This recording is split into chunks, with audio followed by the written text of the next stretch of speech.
What is up, wrestling fans? Welcome to another Pay-Per-Viewpoint edition of the Smark Out Moment Smack Talk podcast. It's time for us to do one of our post shows here for SummerSlam weekend, and since this is Saturday night and we just got done watching NXT TakeOver Brooklyn 3, that's what we're going to be talking about here. We're going to be reviewing what just happened at that show, giving you the results, and breaking down anything else that we want to talk about.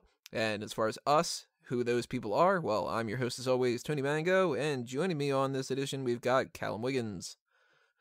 Oh, I feel like I need a cigarette after that show. I could use a couple of different things. Cigarette's not one of them, but I am a little hungry, so if somebody gave me something else tube-shaped, maybe like a meatball sandwich, that'd be kind of awesome. And now people are going to run with the tube-shaped thing and leave a bunch of terrible comments. I should have changed my wording on that one. Oh, I wonder what tube-shaped thing they'll talk about. It's probably candy sticks or something like that. Yeah, candy cigarettes. We'll do that. Yeah. Back in the day, people used to grab those and they'd be like, you're going to learn how to smoke by using that. I used to eat those all the time. Never touched a cigarette in my life. So, the exception that proves the rule. In probably many different ways that science would want to test out.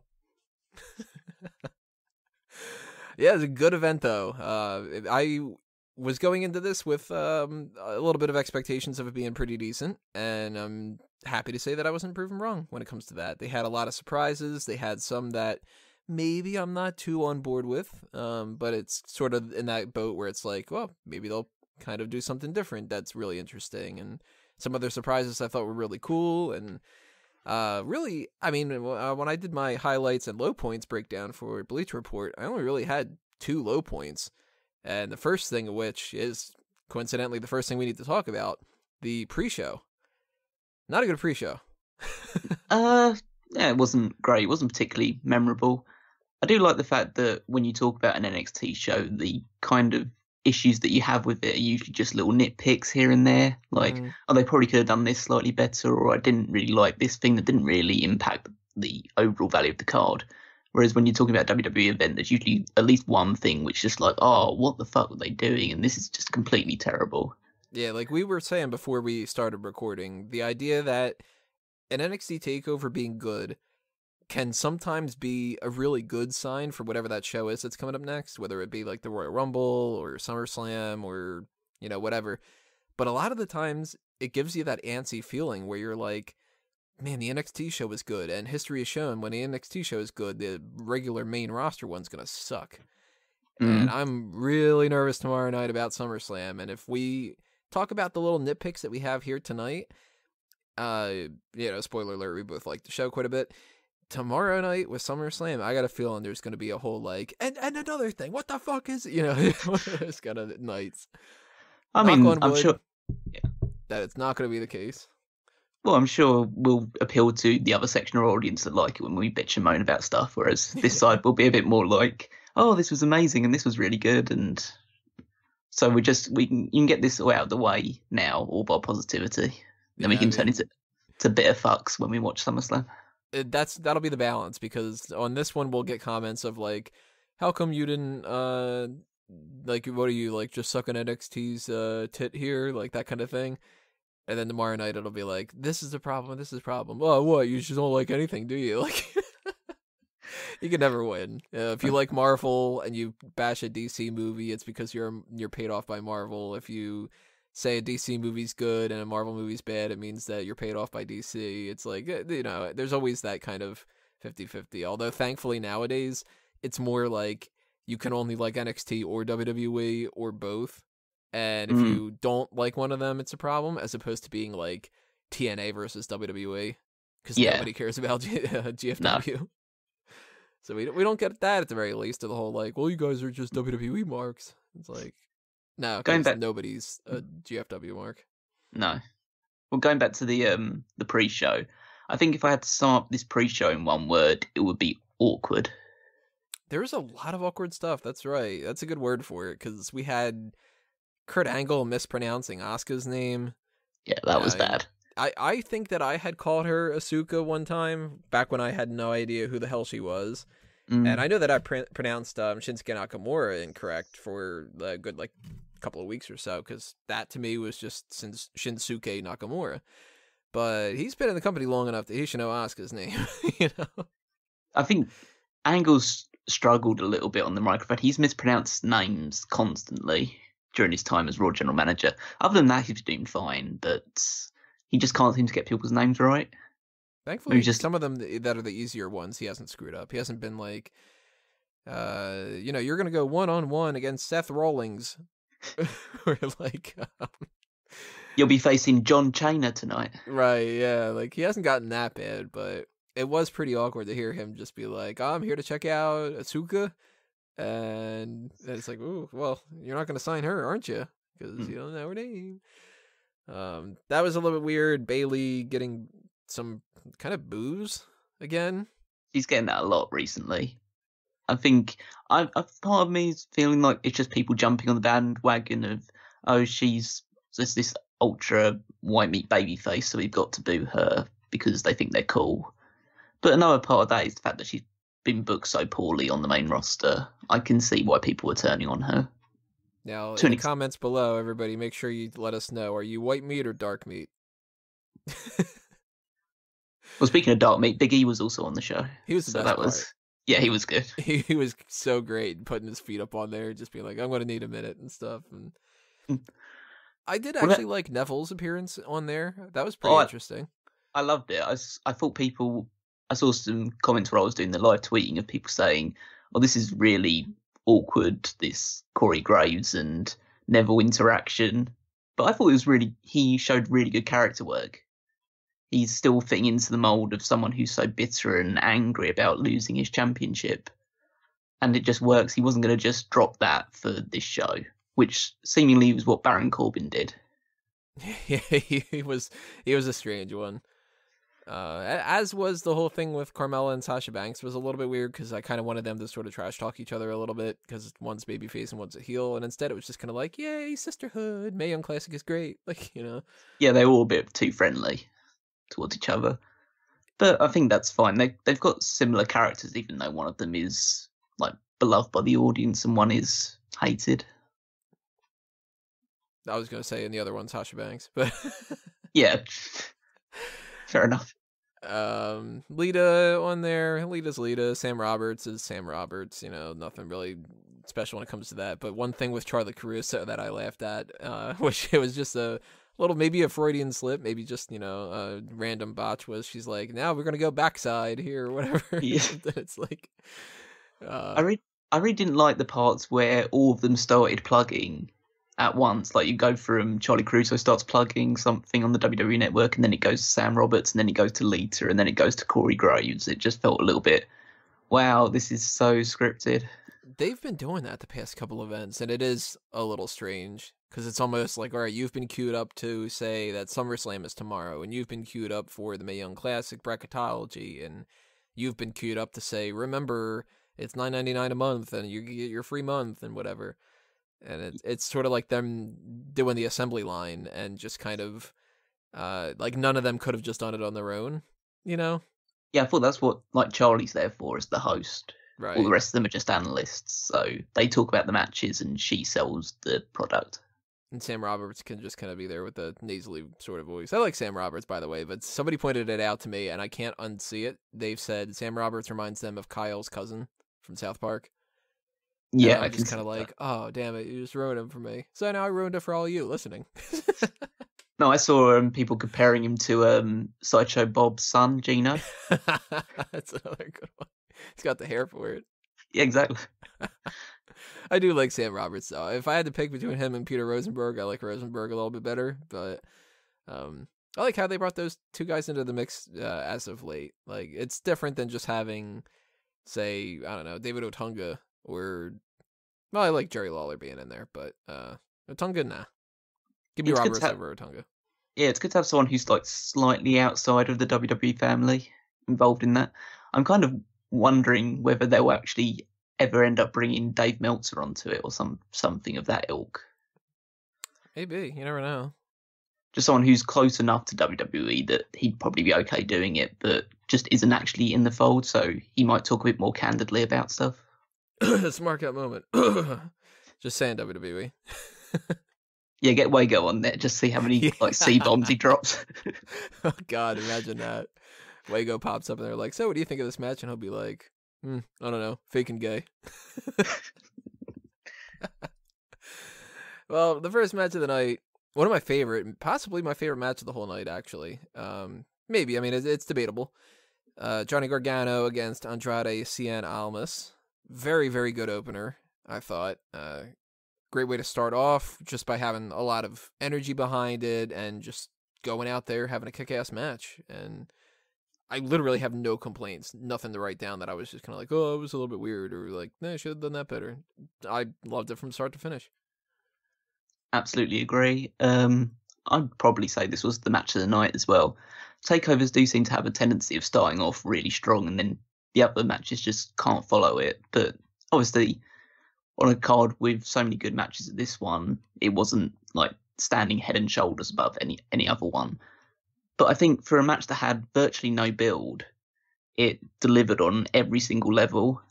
Gargano was brilliant as a babyface. His selling is fantastic as always. The crowd are really into him the whole way through.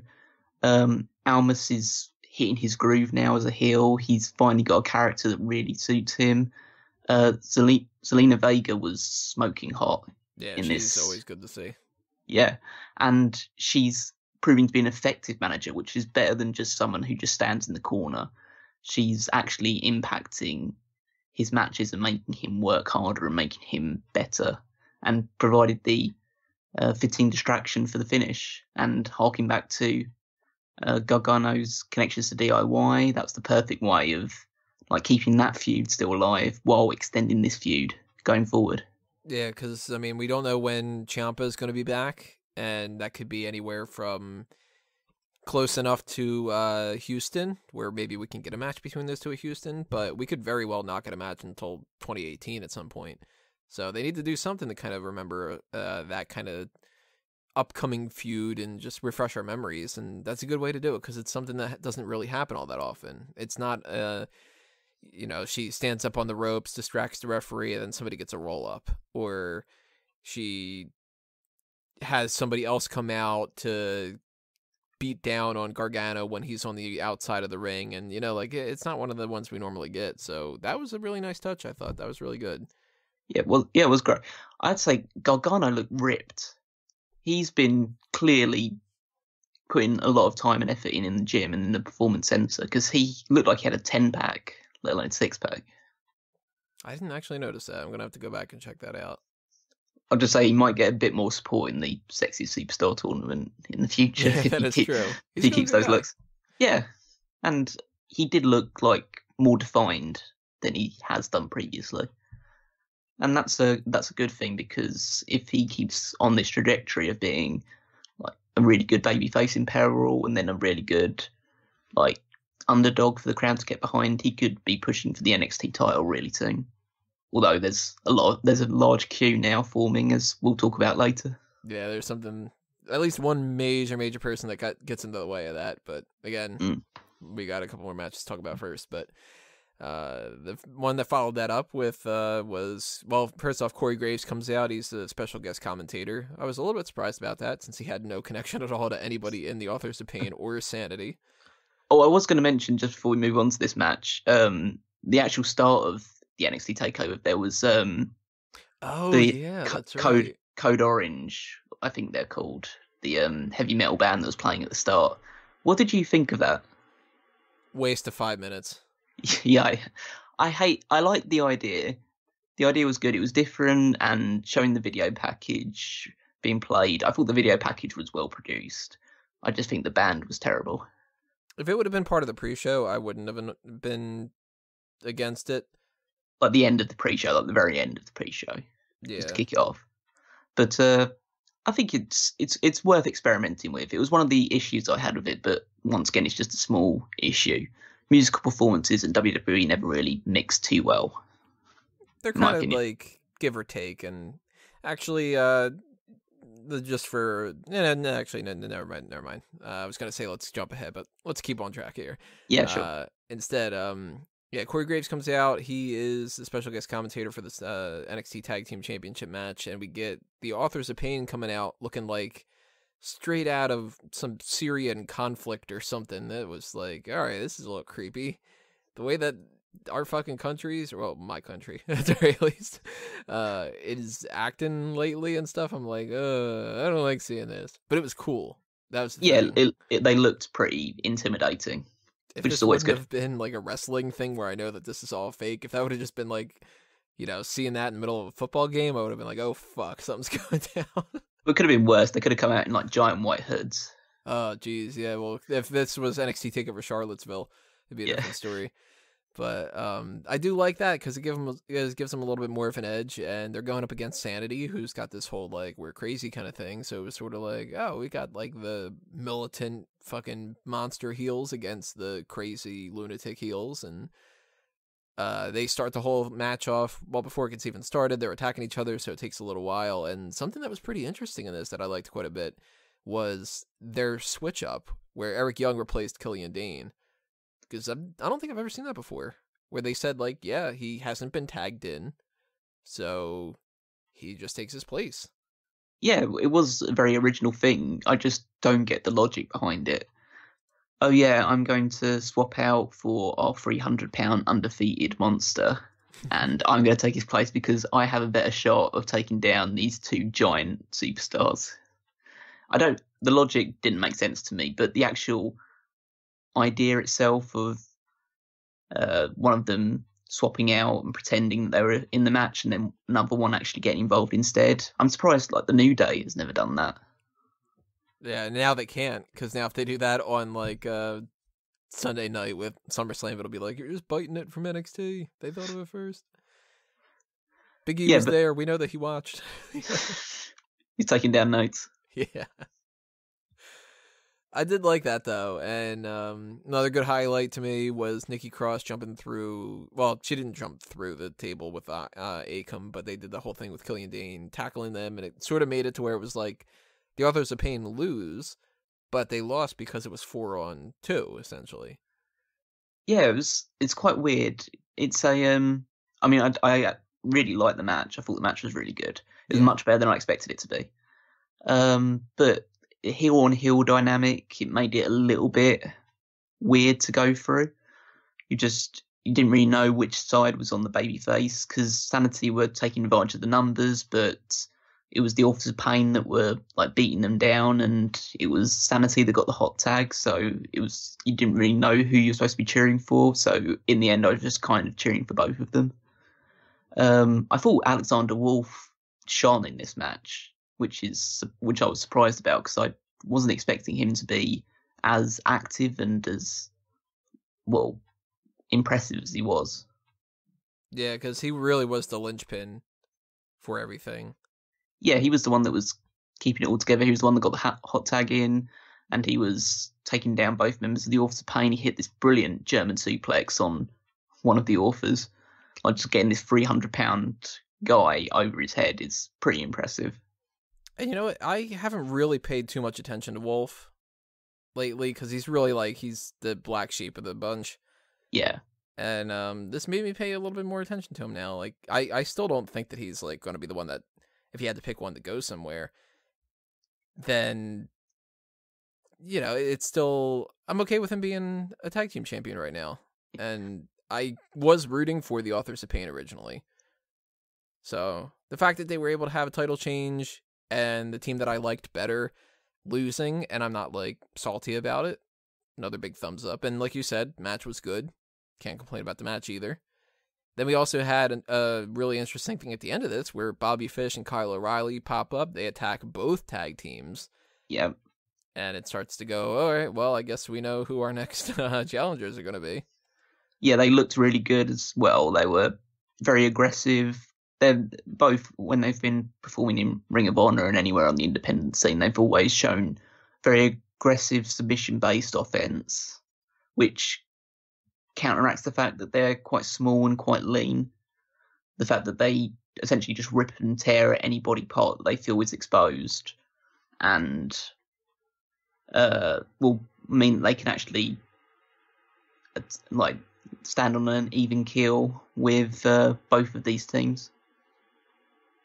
I have no ties to the ROH guys and stuff like that, and I had mentioned before that Bobby Fish and Kyle O'Reilly are just sort of like these bland, kind of generic guys to me. And yeah, like they do seem like we can get like them kind of standing in the same ring with them. Yeah, Especially by the end immediately. of the night.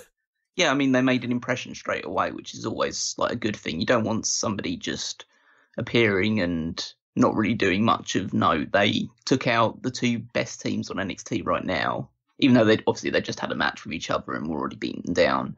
But they wore them out quite impressively. They stood tall at the end of it. They immediately set their sights on the tag team championships. It's a good way to debut, even though obviously they've already had matches with Aleister Black on TV. This was the way to bring them together as a unit. I wonder what their name's going to be, because they used to go by Red Dragon in Ring of Honor, but I don't know whether they can still carry that name on. Yeah, that might be like, if Kyle O'Reilly and Bobby Fish are their actual names, then they don't really have anywhere that they can say like, well, I can't use that name, that kind of thing. But Red Dragon, that's probably owned by ROH. So I don't know. And then another thing is, you were talking about Authors of Pain being heels and SAnitY being heels. It's like, well, O'Reilly and Fish come out, they attack both of those, and it's like, I guess they're heels too now? Yeah, it's interesting. They were baby faces originally. Well, I guess NXT does have a couple of babyface tag teams with Heavy Machinery and the Street Profits. Team 6-1 whenever they can come back. Yeah, so maybe it's fine to have another heel tag team come into the ranks. It just seems odd that all three of them will be feuding over the titles and all three of them appear to be heels. Yeah. And by the end of the day, we got pretty much a confirmation that they're heel, but more on that later again, too. Jim Ross then came out, another special guest commentator. Cool, they just do JR is back. They just do it so well. It's just like they bring out a little surprise that gets everyone slightly excited, even though obviously the match that he came out for was Hideo Itami versus Aleister Black. Obviously, JR didn't have too much ties to it other than the fact that he's commentated on New Japan stuff. But it's just nice to give the audience something to like liven them up a little bit between matches. And because to follow suit right afterward was going to be another musical performance. Oh, yeah. I don't like Aleister Black's theme, but it's not in the sense of me thinking that it doesn't fit him. It's just like, I don't like that type of music. So it's understandable. When you've got somebody that's like, it's like, I don't have a clue what the fuck they're saying. And it's kind of annoying to listen to. But at the same time, when you have somebody come out and they do their entrance with like a live performance, it does at least subtly make you think that it's more special. So yeah, that gave me the impression that it was like, okay, we're at like a big NXT event and they're giving Aleister Black his big entrance, relatively speaking. And he looks like they've been treating this guy like he's a star. Throughout his, I mean, he's been booked to be undefeated, or at least, but he is undefeated, right? Yeah. Yeah. He's undefeated. He's been, kicking people's heads off, and they've been treating him as like a specialty kind of, we'll put him on like 2 episodes of NXT before a takeover kind of a thing. So by the end of this, I'm thinking to myself, maybe the Authors of Pain come up to the main roster, and maybe Aleister Black just moves up to the main roster now too. I wouldn't be surprised. They've clearly got a lot invested in him. They're treating him as something special, which is something that NXT does far better than WWE. And part of that is due to the fact that WWE is so overexposed with the amount of time they have to use. NXT only has an hour a week to fulfill, so Aleister Black doesn't have to appear on every single show. When he does have to appear, he's treated like a big deal. He's given important wins, but it doesn't take away from the people that he's facing most of the time. They're really handling him well.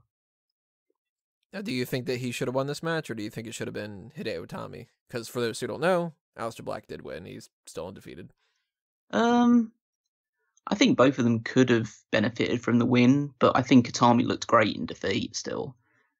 He was constantly like shouting about during the match that he needs to get respect from people, and he was kicking him really hard. They were wrestling quite stiff. I think the crowd was slightly subdued during this match, and I don't think it was due to the match being bad. I really enjoyed this match, but it seemed to be like a New Japan style, almost. Yeah, a little bit. They were striking each other pretty damn hard sometimes. Yeah, it was a mixture of like the strong style, the points where Itami and Black were like exchanging palm strikes and things like that. And when Itami was lifting him up and like screaming in his face, saying "respect me" and things along those lines, that's a very New Japan way of like doing storytelling during a match to make up for the fact there's not really any story going into it. Yeah, so, yeah. I agree with you about the idea that he did look good in his defeat, because I would have been fine with Itami winning, yet if Itami's main character trait is going to be, I'm losing, but you're not giving me enough respect, then it's cool for him to lose again and just kind of take this loss and bitch and complain the next time around. And I don't know who he'll end up starting a feud with, but I do think that this feud is over. I don't think that we're going to get a continuation. No, I think that was probably a good way of ending it. He keeps Black as a special attraction as well. I think he looked good as well. There's one slight issue with the match, which was when he tried to do a springboard moonsault and essentially got too much air. So he just went straight up as opposed to straight across the ring. So Itami had to run forward to catch him. But that was just a minor issue. Yeah, so Black wins. Another great match. Nothing to complain about as far as I'm concerned. Anything that stood out to you that would have been like problematic? Other than, the little hiccup there. No, nothing at all. I think Itami looks more dangerous and more impressive in the ring as he has ever done since he joined NXT. I think he's on an upward trajectory now, which he hasn't really been since he debuted. So that's good to see, even though he did lose this match.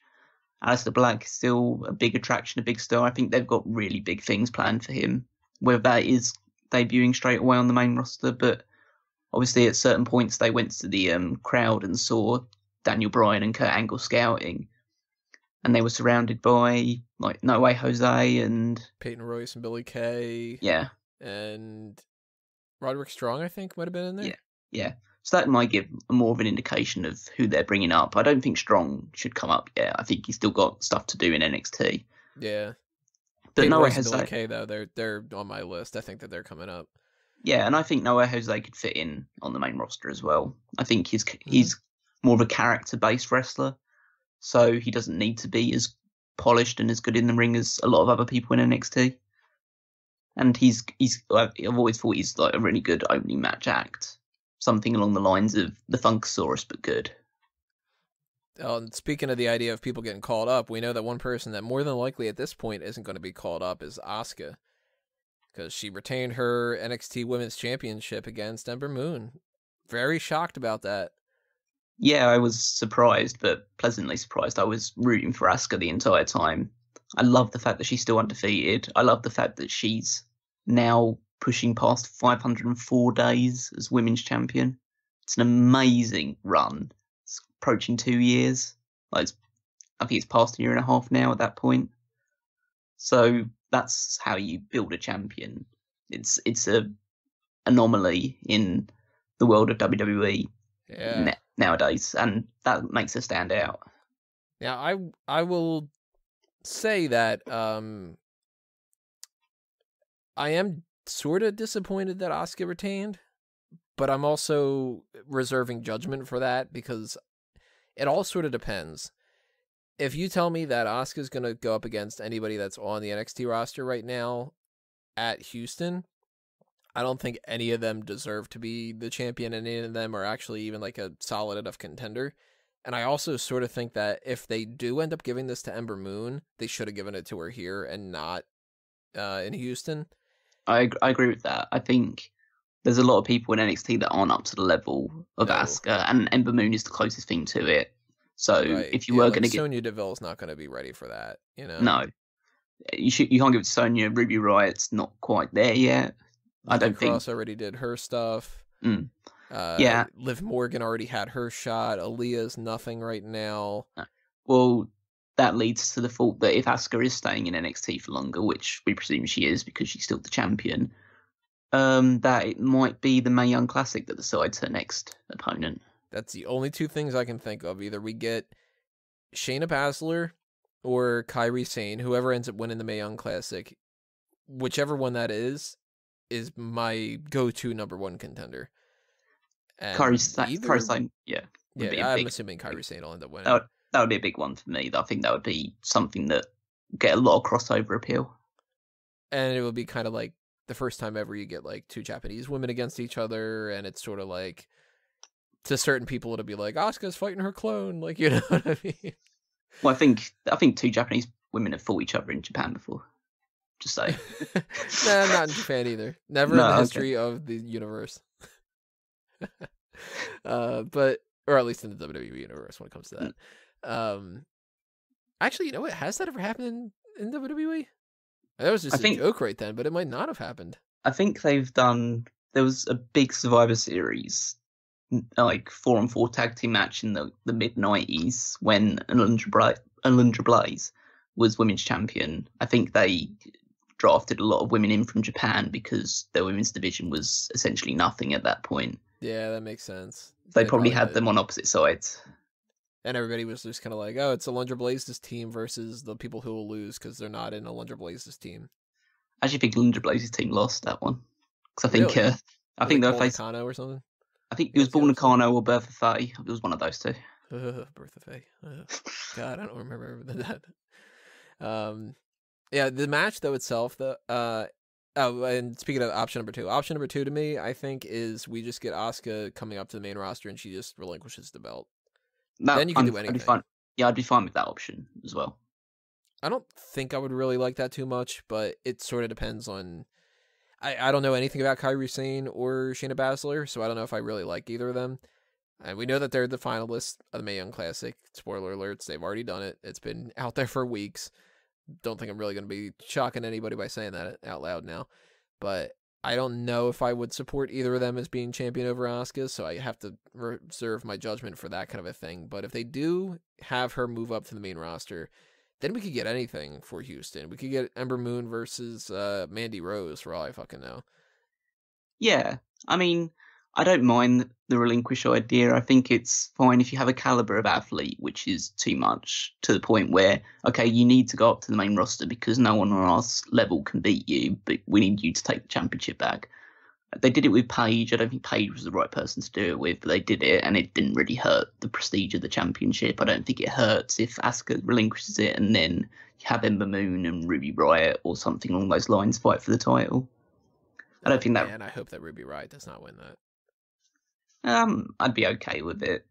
I don't think because I don't really want Ember Moon to win it based on winning a tournament. I think if she wins it, she has to beat someone for it, like beat someone who's already the champion for it, just to prolong her underdog story a little bit more. I thought Ember Moon was brilliant in this match. Yeah, she was amazing, and Asuka's been somebody who is very reliable to have a great match, so I figured it would be great.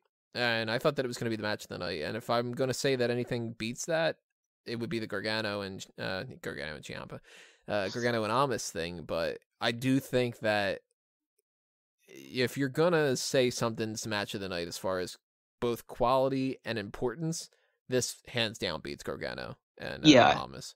Yeah, I agree with that. I think in terms of technical ability, this outdid Bayley versus Sasha Banks from 2 years previously.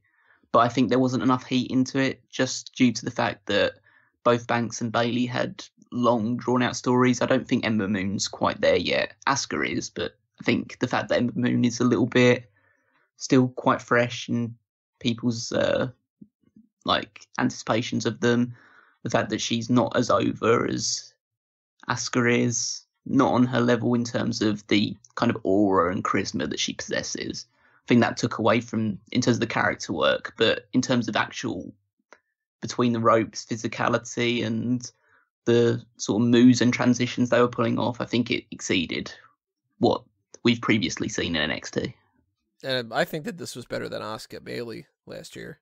Oh yeah, it definitely was. I think the Asuka and Bayley one felt too much like a foregone conclusion. This one, you had no idea who was going to win. And actually, most people, if you would have asked them, probably would have said Ember's would have win, so it had a shock conclusion to it as well. Yeah, I was actually pretty shocked about that because they started doing all those exchanges where it was kind of like she's blasting Asuka with like a certain kick after breaking out of the Asuka lock and stuff, and I'm like, oh, damn, she's going to win it with this. So then, okay, damn, they're going to do this. Okay, whatever. And I'm like, fuck, I'm getting tired of getting surprised here. Like, yeah. One of the things I also loved about this match, which was actually a trend throughout the night, was that it didn't start with a headlock. Yeah. You kind of get this too much with WWE of like, oh, we've been building up this bit of rivalry between these two people, and then they just start off with a headlock. Like, to start with regular grapple, regular chain wrestling. Okay, so you guys like hate each other so much, and yet you're just going to wrestle properly at the start, just going to show respect. I mean, it was fine doing it for the champ. God, you've got me saying Ciampa now as well. He's not there. He wasn't ever there. Ciampa's one of the highlights of the night. Yeah, sitting at his home. Yeah. I'd say it was fine doing that for the Gargano Almas match because there were no stakes involved in that. They hadn't wrestled before, so it's fine to have like a feeling out process for that one. Whereas in the other matches, there'd been like quite a fair amount of aggression between them, so they just started off really quickly with that high kick to start with in the case of this match. So yeah, I thought that was a really good way of starting it, and the fact that Asuka kicked out of the Eclipse was shocking. I did not expect that at all. I thought that was the end. But then the fact that they wrestled for a few more minutes after that as well, and it wasn't just Asuka getting her locked in as soon as she kicked out or anything along those lines. It just It built up really nicely towards the finish. Yeah, I really dug this match, and I'm going to have to consider putting it into my list of one of the best matches of the year so far. Yeah, I think there's two matches on this card that could fit into that. The Gargano match and the...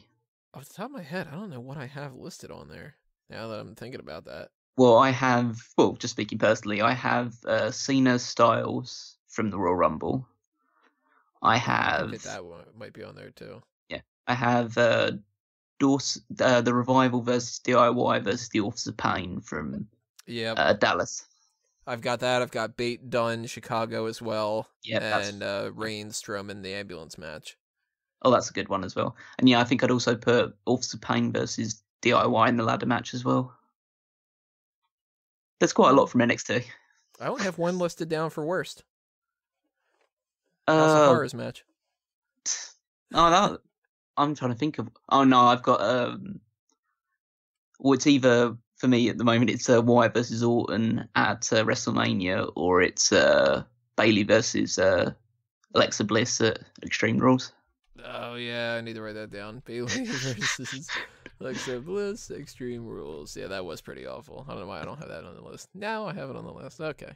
2017 awards in the making. You got a preview here. Yeah. That was nice to see Ember Moon getting a round of applause at the end of it. Nice way to kind of finish that too. Do you think that might be an indication that she's moving up to the main roster? Usually it is. I heard a lot of people talking about the fact that maybe Asuka's staying down and they're going to move Ember Moon up instead.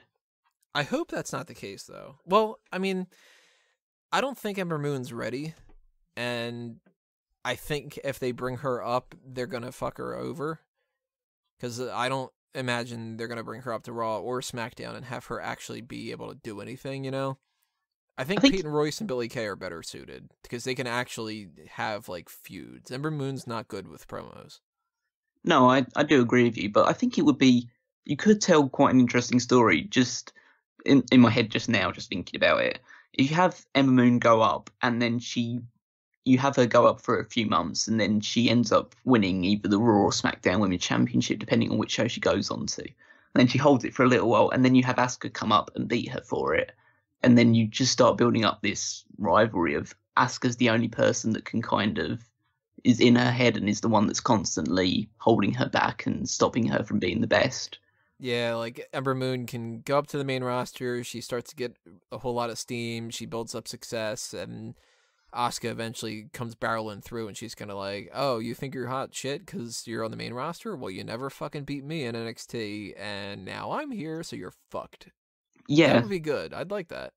But it would involve some long-term planning. And as soon as you go from NXT to WWE, that starts to fade away slightly.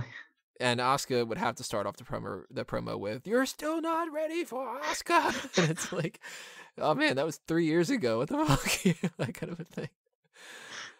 Speaking of that, about the repetition of some of those things, man, I got sick and tired of hearing that fucking No Fear song. Yeah, it was going on quite a while. I don't know what the lyrics are, but it's just kind of like, my bad, something, something, da da da da. And it's like, stop playing this for every fucking 4 minutes or so in the pre-show and stuff.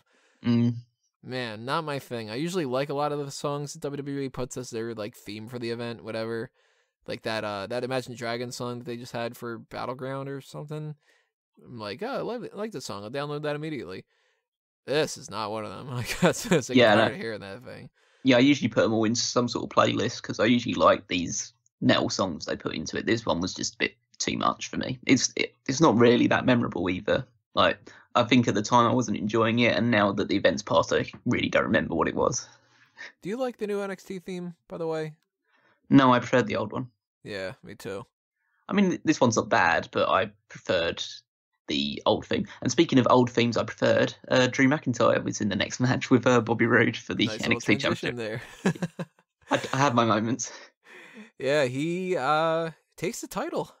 I was a little bit shocked. I thought that we'd end up getting Bobby Roode retaining here, but as soon as they did that Asuka Ember Moon match first, I was like, I think we might get a title change. But I still thought that it might stick with Roode, because I figured Adam Cole would be coming in as a babyface. And it would be like, all right, well, Drew McIntyre fails, Bobby Roode's next opponent, Adam Cole. Nope, Drew McIntyre wins the match, and Adam Cole comes out with Kyle O'Reilly and Bobby Fish to attack Drew McIntyre. So he's going to be a heel. And I guess we're getting McIntyre Cole at Houston. Oh, that would be a decent match. I'm glad that Cole's come in as a heel. He works so much better as a heel than as a babyface. He's plays this arrogant, stuck-up prick really well.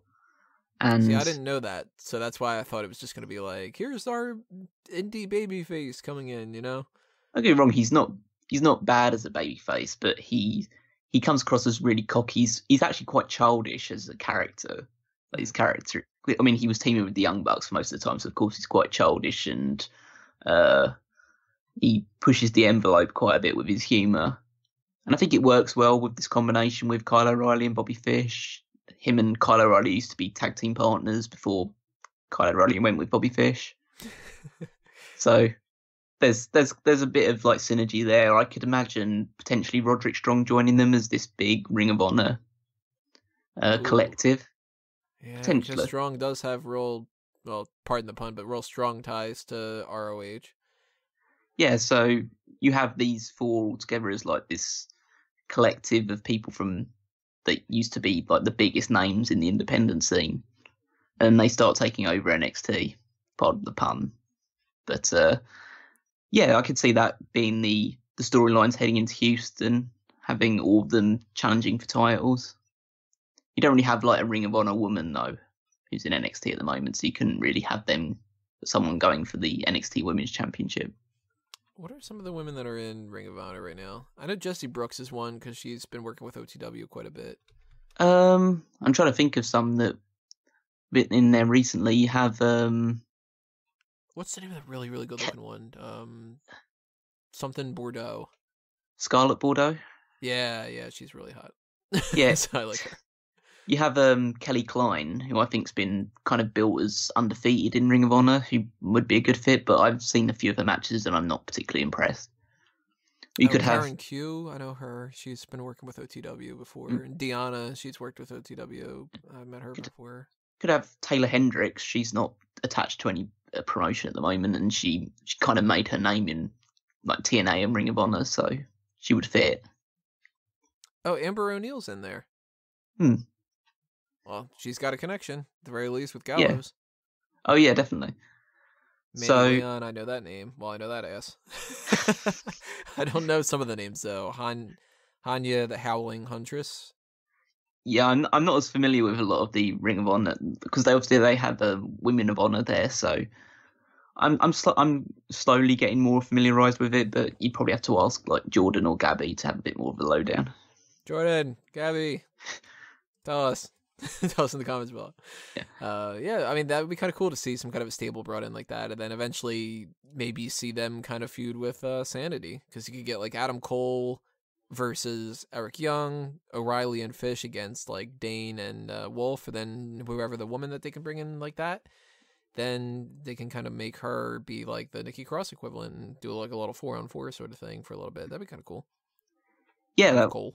But in terms of the match itself, it's quite odd to say that because it was a good match, but it was the weakest of the night. Yeah, the one that I thought was the worst match of the night, and that's not to say that it was bad. It was still good. This was like a good WWE match, but it just wasn't up to the standards of the other matches. It just felt too like standard almost. It had a tough act to follow too. Yeah, it was like a paint by the numbers thing. You start off with like a really good match with Gargano and not Ciampa, and then you go to another good match with the tag titles where the titles change hands. Then you go with the Black Itami one, a lot of fast-paced kicking and stuff, a huge important match with Asuka and Ember Moon, and then like you said, it's kind of a paint by numbers, generic sort of standard WWE match with Roode and McIntyre, and it wasn't bad. It's just it left a little bit to the imagination, and at the end of it, I kind of thought to myself, I think people are going to like this a lot more than they really would have just because we got a title change and just because we got Adam Cole. Yeah, I think that's what will be mostly remembered for. It'll mostly be remembered for. I think it's fine though because NXT demonstrated a lot of different styles of wrestling on this show, and having this one as like the standard main event WWE showdown, I think it works. I think it shows that these two can wrestle the style that they want on the main roster, which is fine. I mean, part of the reason I like NXT is because the wrestlers seem to have a bit more freedom to wrestle their own style and have that intermesh with each other. And sometimes it doesn't work, sometimes it does. And when it does work, it looks a lot more interesting because it's not the same thing that you see week in, week out in WWE. Whereas, speaking of that main roster thing, I mean, Bobby Roode, that's come up now. I'm slightly more moving towards the idea that maybe he's Goldust's protege. The more I think about it, the more it makes sense. Even though people think that, people will be right in thinking that Roode doesn't need to have that, but I just think the idea of him going in as NXT's like guiding star, the biggest star of NXT, and he moves into WWE and he has Goldust as in the director's chair directing this new like guiding light, and eventually he'd break away from Goldust because he's too big for that, but I just don't see him going into the main event straight away. I actually don't want him to go into the main event right away. No, I wouldn't either. It's too much. I'd really like to see him. If I had my my pick, well, let's put it this way: this is not taking into account how do you balance out everybody on the roster. But if you're going to tell me let's move up Bobby Roode on Monday or Tuesday night, I think I'd go straight to Tuesday night, and I think I'd go the United States title match with Styles. That'd be amazing. Like, imagine all the TNA executives just crying seeing that happening in WWE. They're sitting backstage, they're watching this, and then they're just like, son of a bitch. Dixie Carr eating How come nobody cared? Dixie Carr eating ice cream on a couch, just curled up in a ball. But I do think like this title change though with McIntyre because it does open that up to get Bobby Roode on the main roster, because he is somebody that I think they need to move up like right now. I think McIntyre looked good in this match. I think the match built up to a very nice end. It was slow for the most part, but it built up to a nice conclusion. And I think it tells a story of redemption for McIntyre in terms of the way that his WWE career went, and now he's back as a champion in WWE. I think it works. Yeah, I think so. And I think him and Cole have some good matches. So that's always good to look forward to. They look close enough to each other that it's like if we get Asuka versus Kairi Sane and Drew McIntyre versus Adam Cole, yeah, it's like what are we going to get else on the card? Occam versus the Razor. It's like, oh my god, I just got it. Yeah, it's Occam's Razor, right? Holy shit! It took me that fucking long mispronouncing their names, Akam and Razor, and the Occam's Razor. Holy shit! I'm a fucking idiot. It's fine. I'm sure you're not the only one that just realised that. Oh my god! Wait a minute. Hornswoggle wasn't Vince McMahon's kid. It was Vince McMahon all along, Austin. Like, Well, I feel like a jackass, but all the more reason to cut this at the end of by the end of the night. No more else to talk about as far as TakeOver goes. But what would you say is your low point and your high point? My low point would be, I think, just the pre-show in general, maybe the musical performances, which is a great thing to say is your worst point of the night. Yeah, if the thing that you can skip is the part that's the worst, then you're doing a good job, WWE. I mean, my favourite part was just kind of the variety of the night. The matches were they range from good to excellent, so I don't really feel like I should just be giving one precedence over the other. They all delivered in a certain way. And I think the best thing about it was there's so many options now going forward. They've built to the next stage of NXT, the next faction coming in, the new rivalries, the new ways they can go. One thing I'm actually looking forward to, going back to the first match of the night, I think that we might be seeing Gargano and Candice LeRae versus Almas and Vega in the future, which I'd be just so down. I'd be so down for. There's a lot of different ways they can go, and I'm actually just really excited for NXT. They've delivered another excellent show, and they've made me more excited for what the next show is going to be. So it delivered on all counts. I totally forgot that Candice LeRae was in that Mae Young Classic, and if she's the wife of Johnny Gargano, so if they brought her in for that, they probably are looking at her as somebody that they'd like to bring into the mix, and that would be a good way to kind of get Zelina Vega starting to wrestle too. Because we do know at some point she's going to wrestle. Yeah, so, it's just a good way of, building up new ideas. And obviously we've got likely Cole and McIntyre going forward, and then SAnitY and... whatever they're going to call themselves. Yeah, Strong. Not Strong. Fish and O'Reilly. Fish and O'Reilly, yeah.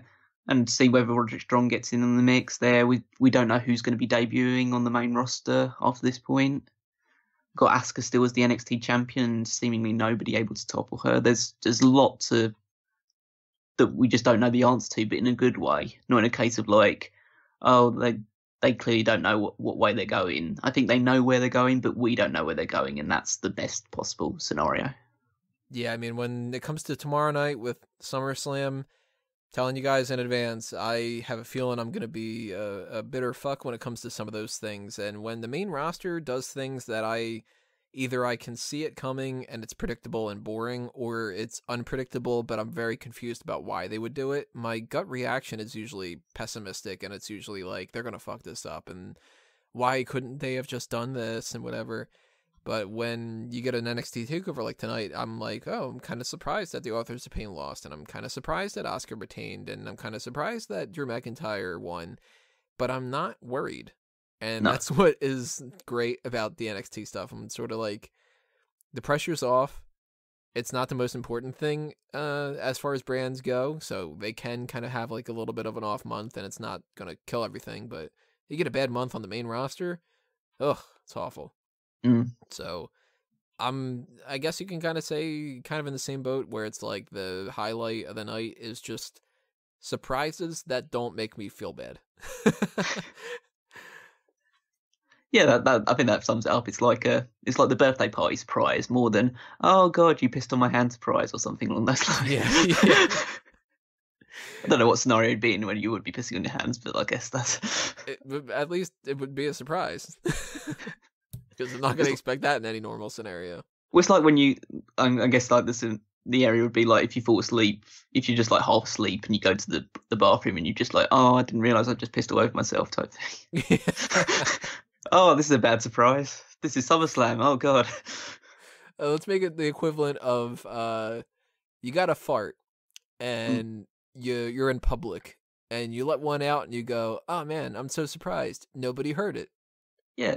And it doesn't smell. And then you get the other farts where you go, well, I'm going to have to make a trip to the bathroom and figure out some way to clean myself. The main roster, those are the sharts. Yeah. SummerSlam's the follow through to what NXT was. Yeah.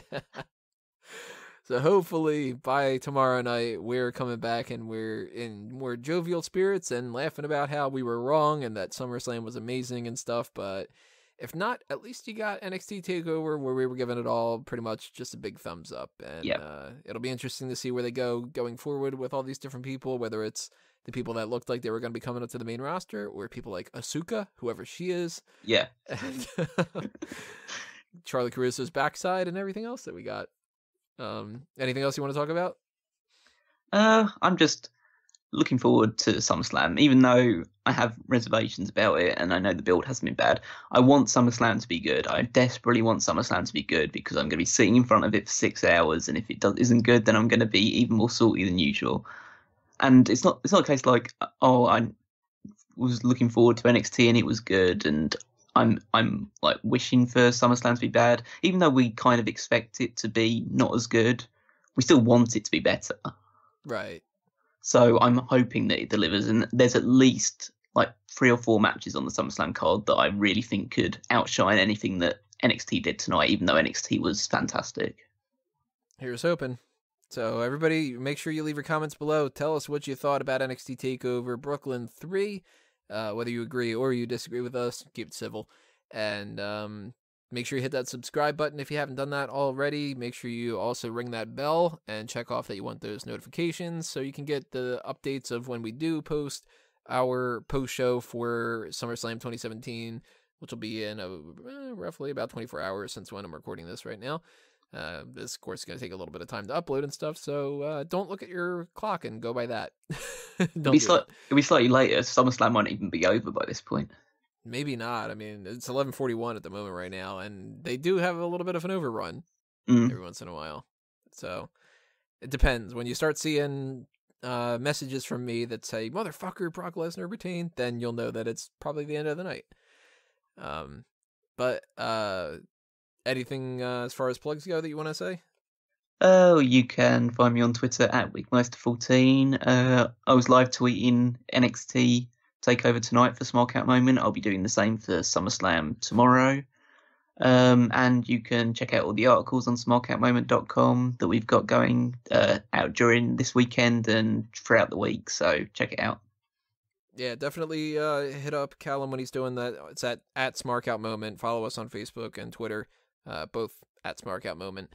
And keep the kind of discussion going there. And if another thing that you guys should participate in as far as like just talking throughout the pay-per-views and stuff, if you don't have a Twitter account but you have a Facebook account, hit us up at facebook.com/groups/TheMegaManiacs, because that's where we do the live chats for that thing.